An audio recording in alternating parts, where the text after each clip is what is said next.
Day 33 na ngayon. Nagsimula kayo parang isang masayang tribo. Ganun pa rin ba yung level ng saya ngayong 6 na lang kayo? Perfect. Oo, sobra. Lalo nung kagabi. Sobrang para kami mga siraulo na sigawan dahil may sasayaw, kung ano, sobrang saya. Dahil sa coffee. Dahil sa coffee.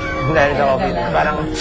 Parang wala, hindi namin nafe-feel nga sa camp na nasa game kami na kailangan namin mag-compete. Parang isang pamilya talaga kami sa camp. Solen, masaya pa rin ba?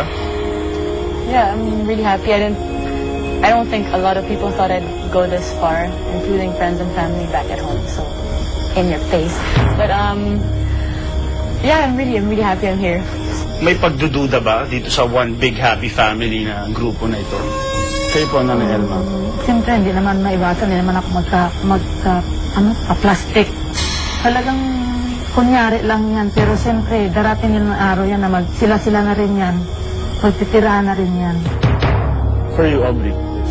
Para sa akin siguro yung word is wala kang choice eh. Alam mo yun, kahit na napamahal na sa isang 33-day napamahal sa iyong tao, wala kang choice.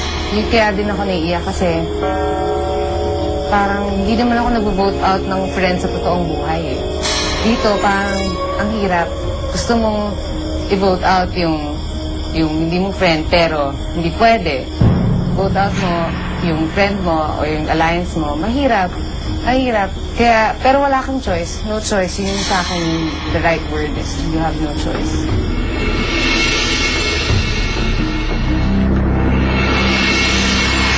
Okay.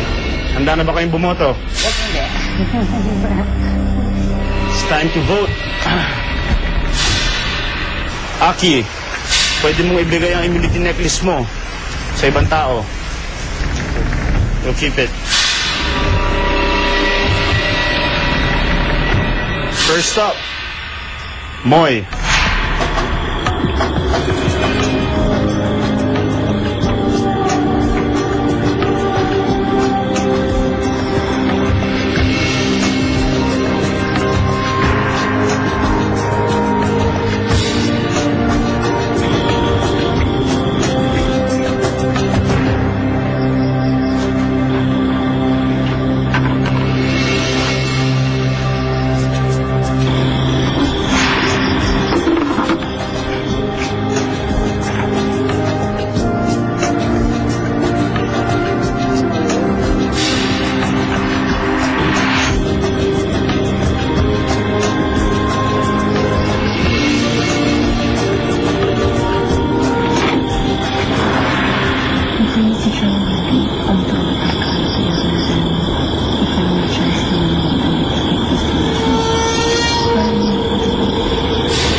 Masakit na.